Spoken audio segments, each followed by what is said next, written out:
साथियों, चैत्र शुक्ल प्रतिपदा, हिंदू नववर्ष और नवरात्रा स्थापना की आपको हार्दिक बधाई और शुभकामनाएं देते हुए अपनी बात प्रारंभ करूंगा।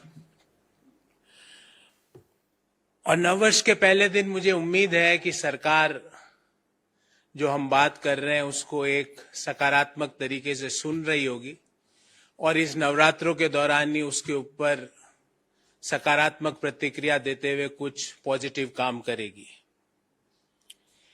एक प्राइसिंग मैकेनिज्म मोदी सरकार हमेशा दुहाई देती है कि पेट्रोल और डीजल की कीमतें हैं वो हमारे हाथ में नहीं है, क्योंकि डायनेमिक प्राइसिंग होती है। बड़े बड़े सरकार के मंत्री, हालांकि तेल के मंत्री को तो समय ही नहीं मिलता राहुल गांधी जी को गालियां देने के अलावा, पर और मंत्री है, क्योंकि तेल के मंत्री तेल के अलावा सब विषय पर अपना ज्ञान बांटते हैं। पर जो भी मंत्री है वो हमेशा कहते हैं कि अंतर्राष्ट्रीय बाजार की कच्चे तेल की कीमतें देश में पेट्रोल और डीजल की कीमतों का निर्धारण करती है और ये डायनेमिक प्राइसिंग मैकेनिज्म यूपीए सरकार ने इसकी एस्टेब्लिशमेंट करी है और हम इसको आगे बढ़ा रहे हैं। पर एक अजीब सा डायनेमिक प्राइसिंग मैकेनिज्म है जिसमें एक अंग्रेजी की कहावत है कि heads I win tells you lose, मतलब चिट आए तो मैं जीता, पट आए तो तुम हारे। मतलब हार हमेशा देशवासियों की होनी है। जब भी अंतर्राष्ट्रीय बाजार में तेल की कीमतें बढ़ती है तो आज रात 12 बजे से वो स्टेटमेंट लागू हो जाता है और पेट्रोल और डीजल की कीमतों में बढ़त लागू कर दी जाती है। पर जब अंतर्राष्ट्रीय बाजार में कच्चे तेल की कीमतें घटती है तो वो आज रात 12 बजे वाला स्टेटमेंट नहीं आता। देश के लोग को तो इस शब्द से ही भय, आज रात 12 बजे से लोगों को लगता है अब क्या होगा। पर वो जब घटती है तो उस घटत का लाभ देश के लोगों को क्यों नहीं मिलता। एक हिंदी में कहावत है, मीठा मीठा गप गप, कड़वा कड़वा थू थू।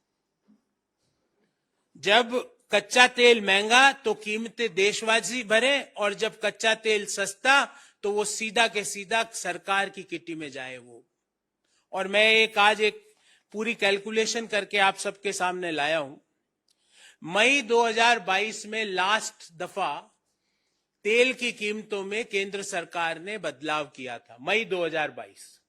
और एग्जैक्ट डेट बताऊं तो 21 मई 2022। उससे लेकर आज तक 305 दिन बीत चुके हैं। मई 2022 में कच्चे तेल की कीमत थी $109.5 प्रति बैरल। ये आंकड़ा सिर्फ और सिर्फ भारत सरकार के वेबसाइट से निकाला हुआ आंकड़ा है।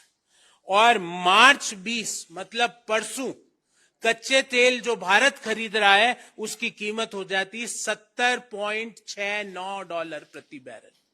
अगर हम इसको बैरल और डॉलर को रुपये और बैरल को लीटर में कन्वर्ट कर दें तो आपको जान के आश्चर्य होगा कि मई 2022 में भारत सरकार कच्चा तेल ₹53.45 प्रति लीटर में खरीद रही थी। यह भी सरकारी आंकड़ा है। और मार्च 2022 में भारत सरकार कच्चा तेल ₹36.68 प्रति लीटर में खरीद रही है। हम ये कह ही नहीं रहे सरकार से ये अगर उम्मीद करें कि वो एक्साइज ड्यूटी कम कर देगी, मोदी सरकार में वो संवेदना है ही नहीं। पर जो घटत हुई है ₹16.75 प्रति लीटर की, there is a reduction of ₹16.75 per litre. और हम ये नहीं कह रहे मोदी जी कि आप एक्साइज ड्यूटी को कम करो, हम कह रहे हैं जो कच्चे तेल की कीमतों में पिछले 305 दिनों में ₹16.75 प्रति लीटर की कमी हुई है, वो देश के लोगों को क्यों नहीं मिल रही है। यही इसी मुद्दे पर हम आज प्रेस वार्ता करने आए हैं। अगर कच्चे तेल की कीमतों का फायदा देशवासियों को मिल जाए तो आज रात 12 बजे से ₹16.75 प्रति लीटर पेट्रोल और ₹16.75 प्रति लीटर डीजल में कमी आ जाए। एक्साइज ड्यूटी का जो लूट चालू है वो चालू रखने के बावजूद उसमें कमी की उम्मीद नहीं कर रहे मोदी जी, हमें पता है वो नहीं करोगे आप। पर ये कच्चे तेल जो आपको फायदा मिल रहा है वो देशवासियों को क्यों नहीं दे रहे? ये कैसी पार्टनरशिप आपने देश के लोगों के साथ मोदी जी खोली है, जहां पे प्रॉफिट आपका और जब लॉस हो जाए तो वो लॉस देशवासियों का? ये कैसी आपने पार्टनरशिप फर्म खोल दी लोगों के साथ? साथियों, एक्साइज ड्यूटी के बारे में उम्मीद करना इस सरकार के सामने बीन बजाने के बराबर है, क्योंकि मई 2014 में जहां पेट्रोल पर 9 रुपए 20 पैसे प्रति लीटर एक्साइज ड्यूटी थी, आज भी 19 रुपए 90 पैसे है।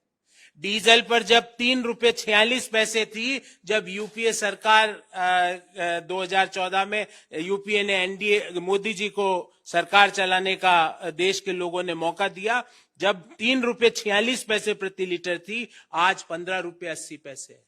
हम आपसे एक्साइज ड्यूटी की कमी नहीं मांग रहे मोदी जी, आप अपनी लूट चालू रखो एक्साइज ड्यूटी में जो आप कर रहे हो, पर जो कच्चा तेल आपको सस्ता मिल रहा है, जिससे 16 रुपए 75 पैसे प्रति लीटर लोगों को फायदा मिलना चाहिए, वो आपने रोक क्यों रखा है? दूसरा मुद्दा साथियों, और यह भी बहुत महत्वपूर्ण मुद्दा है, तेल के मंत्री जी नहीं समझते हैं ये बात, क्योंकि उन्हें टाइम ही नहीं है सिवाय ट्वीट करने के। बहुत हल्ला गुल्ला हुआ साथियों कि रूस से कच्चा तेल सस्ता मिल गया। आपको भी याद होगा, कई बड़े बड़े मंत्री बड़े बड़े सम्मेलनों में कहते थे कि मोदी जी ने रूस यूक्रेन वार के दौरान यूक्रेन के बमों को पकड़ लिया ताकि रूस से कच्चा तेल हमारे यहां सस्ता आ जाए।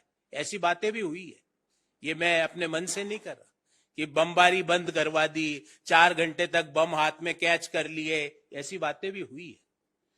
पर आज वही सरकार कह रही है कि $2 प्रति बैरल का मात्र फायदा हुआ है रूस से कच्चे तेल में। तो वो लोग झूठ बोल रहे थे क्या पहले, जो कह रहे थे $40 $45 प्रति बैरल से रूस से कच्चा तेल आ रहा है, आज कह रहे हैं $2 ही हुआ है। तो या तो वो झूठ थे या ये सरकारी आंकड़ा झूठ है। कौन सा झूठा है मोदी जी, बताइए देश को? क्योंकि आपके मंत्रियों ने कहा था $45 प्रति बैरल से। मोदी जी ने रूस दुनिया की परवाह किए बिना रूस से कच्चा तेल सस्ते भाव में खरीद लिया। आज सरकारी आंकड़ा कह रहे हैं कि 9 महीने में मात्र $2 प्रति बैरल का फायदा हुआ रूस से कच्चा तेल लाने में, जबकि पहले हमें बताया गया कि $45 प्रति बैरल में कच्चा तेल आ रहा है। कौन है झूठा? देश आपसे जानना चाहता है मोदी जी, और यही नहीं जानना चाहता, देश ये भी जानना चाहता है कि पीएसयू रिफाइनरी के अलावा, और ये बहुत महत्वपूर्ण मुद्दा है, इंडियन ऑयल, बीपीसीएल, इनके अलावा भारत सरकार की रिफाइनरीज के अलावा रूस से किन किन प्राइवेट रिफाइनरीज ने कच्चा तेल किस भाव में खरीदा है? क्योंकि सूत्रों की माने तो कई लोग इसमें लगे हुए हैं, और जो इंडियन ऑयल को भाव नहीं मिला उससे काफी कम भाव उनको मिला, और जो भारत सरकार के मंत्री $45 और $40 प्रति बैरल बोल रहे थे, वो शायद उन लोगों को मिला है। तो वो कौन लोग हैं जिनको रूस से कच्चा तेल मिला है और उनको किस भाव में मिला है? इस बाबत साथियों हमारे 4 सवाल हैं।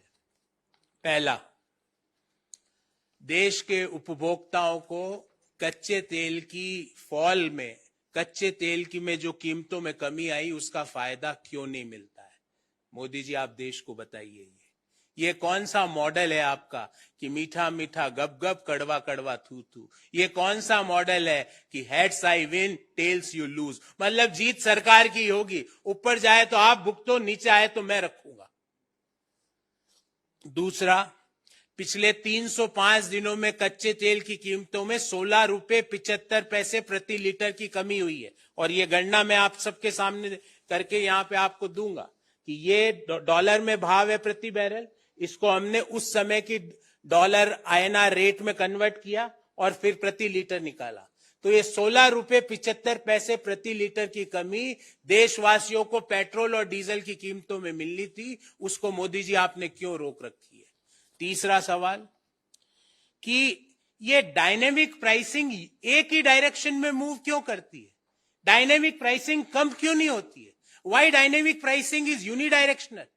Whenever there is an increase in the price of the international crude, dynamic price के तहत कच्चे तेल की कीमतों में वृद्धि के कारण पेट्रोल और डीजल की कीमतें बढ़ जाती है, कमी क्यों नहीं होती है? और चौथा और महत्वपूर्ण, पब्लिक सेक्टर की कंपनियों के अलावा किन किन प्राइवेट सेक्टरों की कंपनियों ने रूस से कच्चा तेल खरीदा, उनका नाम और किस भाव में खरीदा, और पब्लिक सेक्टर कंपनियों को रूस ने किस भाव में बेचा, ये सारी जानकारी देश के सामने रखी है।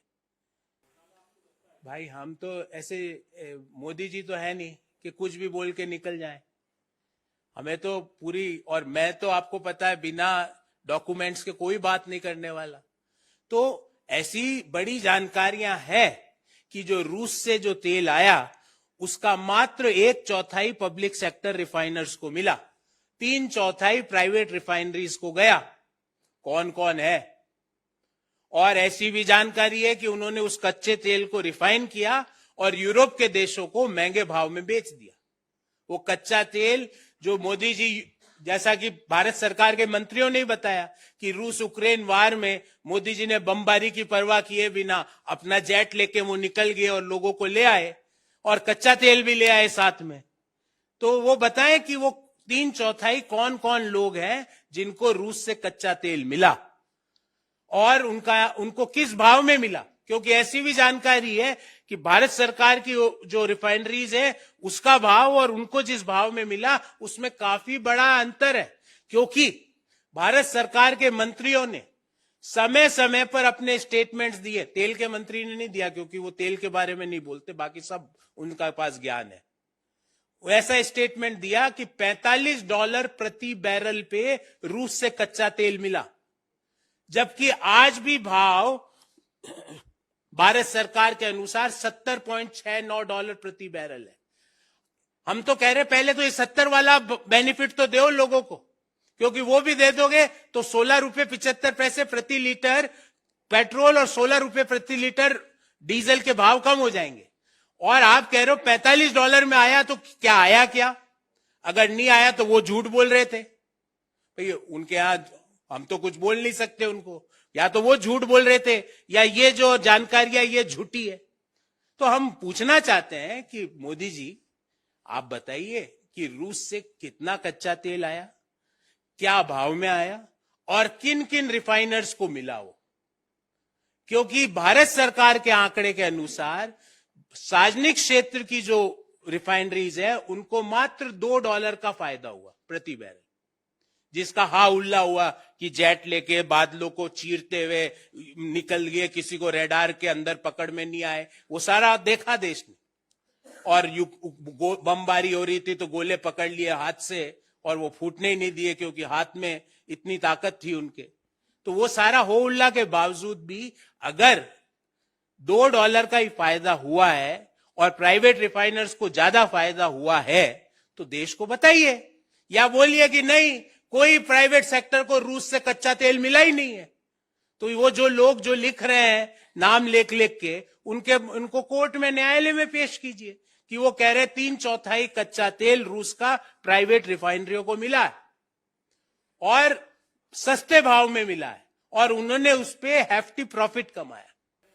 सो हमने मांग की है ना, हमने मांग की है बिल्कुल, who all are benefited from the Russian imported crude oil, especially the private sector refineries.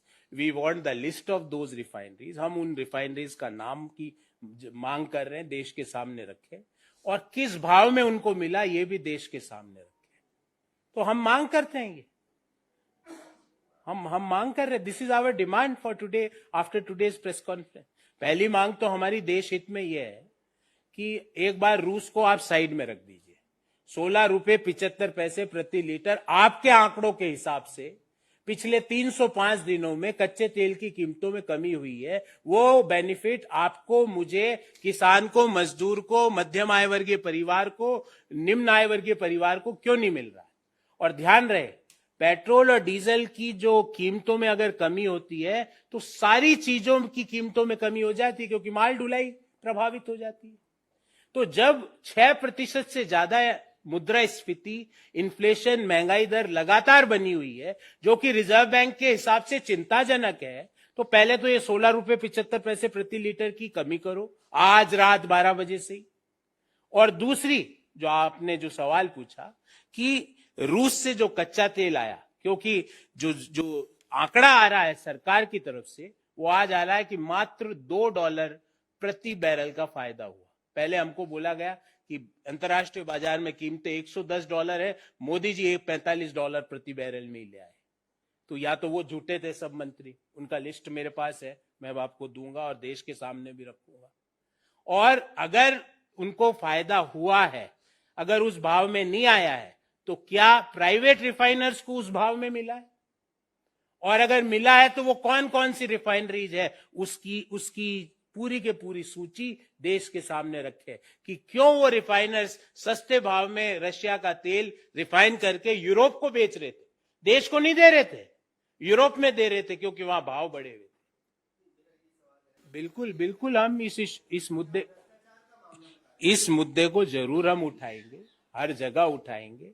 और संसद की तो आप देख रहे हो कि किस तरह सरकार संसद सत्र से ही भाग रही। यही तो सवाल है जिनसे वो घबरा रही, यही तो मुद्दे हैं जिनका कोई जवाब नहीं है उनके पास। जब देश के सांसद उनसे सवाल पूछेंगे कि 16 रुपए 75 पैसे की कमी कच्चे तेल की कीमतों में हुई, आपने लोगों को क्यों नहीं दी, तो मोदी जी तो आते नहीं संसद में, तेल के मंत्री बेचारे फंस जाएंगे, मोदी जी तो जवाब देते नहीं है। और ये जो आपने कहा, हम संसद से लेके सड़क तक ये मांग करते हैं, हम ये मुद्दा उठाएंगे कि रूस से आया हुआ आयातित कच्चा तेल किन किन प्राइवेट रिफाइनर्स को मिला और किस भाव में मिला, देश के सामने इसकी जांच। मुझे एक चीज बताइए, आटा ही नहीं हो तो आटा गूंदने की मशीन का क्या करूं मैं? आटा हो गया तो आटा गूंदूंगा ना। तो लोगों के जेब में पैसा ही नहीं है तो 5G और डिजिटल लेन देन का क्या करूंगा मैं? पैसा होगा तो डिजिटल और फिजिकल सब कर सकता हूं लेन देन। जब पैसा ही नहीं है, देश में बेरोजगारी लगातार 8% पर बनी हुई है, देश में महंगाई की स्थिति यह है कि लगातार रिजर्व बैंक की जो हाईएस्ट लिमिट है उससे 6% उससे ज्यादा बनी हुई है, देश की जीडीपी 4% से ग्रो कर रही है, देश में 55 करोड़ लोग ऐसे हैं जो नौकरी की तलाश ही नहीं कर रहे, रोजगार योग्य है। तो फिर ये डिजिटल लेन देन का क्या करूं मोदी जी, कहां करूं? अगर आप ये बोलो कि हर आदमी डिजिटल लेन देन कर सकता है बिना पैसों के, तो समझ में आए, हम कर लेंगे सब, 5G से भी करेंगे और 6G से भी करेंगे और 9G से भी कर लेंगे। पर आप ये बताइए, पैसे तो है ही नहीं तो डिजिटल लेन देन कहां से करें? और कौन कर रहा है डिजिटल लेन देन? देश का किसान कर रहा है डिजिटल लेन देन। जो 27 रुपए प्रतिदिन किसानी से कमा रहा है, वो 27 रुपए अपने पूरे दिन की कमाई का डिजिटली ट्रांसफर कर रहा है। देश का नौजवान करे डिजिटल लेन देन, 18 से 24 वर्ष की आयु वर्ग के लगभग 40% से ज्यादा युवा रोजगार को तलाश रहे हैं, वो करे डिजिटल लेन देन। कौन करे डिजिटल लेन देन? मोदी जी, मैं आपके डिजिटल के खिलाफ नहीं हूं, पर डिजिटल आप ये कह दो कि वो हर व्यक्ति डिजिटल कर सकता है, भले पैसा हो या ना हो, तो मुझे समझ में आए। या 15 लाख रुपए तक डिजिटल लेन देन फ्री कर दो कि भाई 15 लाख रुपए तक हर व्यक्ति डिजिटल लेन देन कर सकता है, क्योंकि 15 लाख का आपका वादा था। तो आपके घर में आटा नहीं है और मोदी जी कह रहे हैं आटा गूंदने की नई मशीन लाया हूं मैं, क्या करूं मैं उस नई मशीन का?